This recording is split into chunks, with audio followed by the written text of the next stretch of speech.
Hi friends, ഇന്ന് ഞാൻ പറഞ്ഞുതരാൻ പോകുന്നത് മൈക്രോസോഫ്റ്റ് എക്സലിൽ എങ്ങനെ ഷീറ്റ് പ്രൊട്ടക്റ്റ് ചെയ്യാം എന്നതിനെ കുറിച്ചാണ്. ഓക്കെ, നമ്മൾ നേരത്തെ ഒരു പ്രൊട്ടക്ഷൻ പഠിച്ചിരിക്കുകയാണ്. അതെന്തെന്ന് വെച്ച് കഴിഞ്ഞാൽ നമുക്ക് മൈക്രോസോഫ്റ്റ് എക്സൽ ഓപ്പൺ ചെയ്യുന്നതിന് മുമ്പേ പാസ്വേഡ് ചോദിക്കുന്നതായിരിക്കും. അത് കാരണം നമുക്ക് എക്സലിനകത്തുള്ള ഡാറ്റാസ് ഒന്നും കാണാൻ സാധിക്കുന്നില്ല, റൈറ്റ്? അങ്ങനെയാണെങ്കിൽ ഈ പ്രൊട്ടക്ഷൻ എന്തെന്ന് വെച്ച് കഴിഞ്ഞാൽ നമുക്ക് ഡാറ്റാസ് ഒക്കെ കാണാൻ സാധിക്കുന്നതായിരിക്കും. പക്ഷെങ്കിൽ എഡിറ്റ് ചെയ്യണമെന്നുണ്ടെങ്കിൽ നമുക്ക് പാസ്വേഡ് അറിഞ്ഞിരിക്കേണ്ടതാണ്.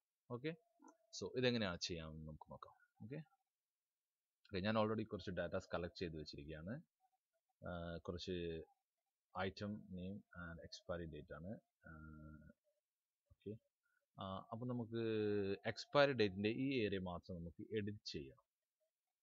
ബാക്കി ഏരിയ മൊത്തം നമുക്ക് പ്രൊട്ടക്റ്റ് ചെയ്യണം.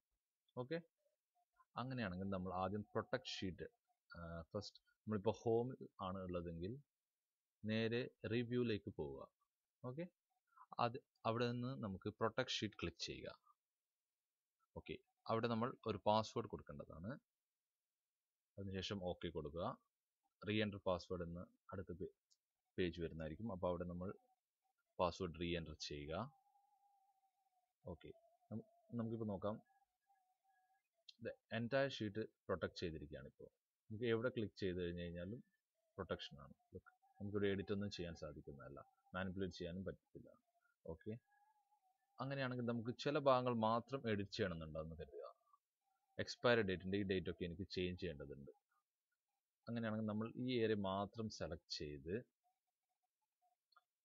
ഫസ്റ്റ് നമ്മൾ മുമ്പ് കൊടുത്ത പ്രൊട്ടക്ഷൻ എടുത്ത് കളഞ്ഞ് allow user to edit range എന്ന ഈ ഓപ്ഷനിൽ ക്ലിക്ക് ചെയ്ത് നമ്മൾ ഇവിടെ റേഞ്ച് നൽകേണ്ടതാണ്. അതിനുവേണ്ടി നമ്മളിവിടെ ന്യൂ ക്ലിക്ക് ചെയ്ത് നമ്മൾ എക്സ്പയറി ഡേറ്റിൻ്റെ ഏതൊക്കെ ഏരിയ ആണ് നമുക്ക് സെലക്ട് ചെയ്യേണ്ടതെന്ന് വെച്ച് കഴിഞ്ഞാൽ ഈ ഏരിയ മൊത്തം നമ്മൾ സെലക്ട് ചെയ്ത് ഓക്കെ, ഇവിടെ നമ്മൾ റേഞ്ച് പാസ്വേഡ് നൽകേണ്ടതാണ്. നമുക്ക് ഇഷ്ടമുള്ള ഒരു പാസ്വേഡ് കൊടുക്കാം.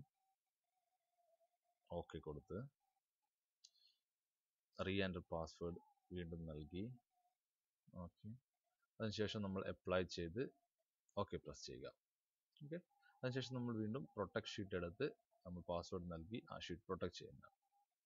ഓക്കെ ഫൈൻ, നമുക്ക് നോക്കാം ഇത് വർക്ക് ആവുന്നുണ്ടോ എന്ന്. ഫസ്റ്റ് ഇത് നമുക്ക് ക്ലോസ് ചെയ്യാം. ഓക്കെ, സേവ് യെസ് കൊടുത്തതിന് ശേഷം വീണ്ടും നമ്മൾ ആ വർക്ക് ബുക്ക് ഓപ്പൺ ചെയ്ത്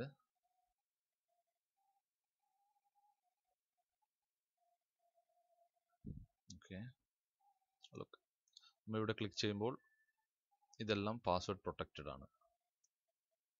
ഇനി നമുക്ക് എക്സ്പയറി ഡേറ്റിൻ്റെ എനിക്ക് മിൽക്ക് പൗഡറിൻ്റെ ഈ എക്സ്പയറി ഡേറ്റ് ഒന്ന് എഡിറ്റ് ചെയ്യണം. ഓക്കെ, ഒന്ന് നമ്മൾ ക്ലിക്ക് ചെയ്ത് ലുക്ക് നമുക്കിപ്പോൾ അൺലോക്ക് റേഞ്ച് എന്ന് പറഞ്ഞ് ഒരു പുതിയൊരു വിൻഡോ ഓപ്പൺ ആയി വന്നിരിക്കുകയാണ്. അവിടെ നമുക്ക് പാസ്വേഡ് അറിയാമെങ്കിൽ നമുക്ക് പാസ്വേഡ് എൻ്റർ ചെയ്ത് ഓക്കെ കൊടുത്തു കഴിഞ്ഞാൽ ലുക്ക് എനിക്ക് ഈ ഏരിയ എഡിറ്റ് ചെയ്യാവുന്നതാണ്. ഓക്കെ, നമുക്ക് ഈ ഏരിയ മൊത്തം ഇപ്പം പാസ്വേഡ് ഓൾറെഡി കൊടുത്തതുകൊണ്ട് നമുക്ക് ഈ ഏരിയ ഏത് വേണമെങ്കിലും നമുക്ക് എഡിറ്റ് ചെയ്യാവുന്നതാണ്. ലുക്ക് ഈ രീതിയിലാണ് നമ്മൾ പാസ്വേഡ് ഷീറ്റ്, അതായത് ഷീറ്റിനെ മൊത്തമായിട്ട് നമ്മൾ പ്രൊട്ടക്റ്റ് ചെയ്യാനും അതുപോലെ നമുക്ക് allow user to edit range എന്ന ഈ ഫംഗ്ഷൻ ഉപയോഗിച്ചിട്ട് ചില ഭാഗങ്ങൾ മാത്രം എഡിറ്റ് ചെയ്യാനും സാധിക്കുന്നത്. Okay, thanks for watching my video. Please do subscribe and comment. Bye bye.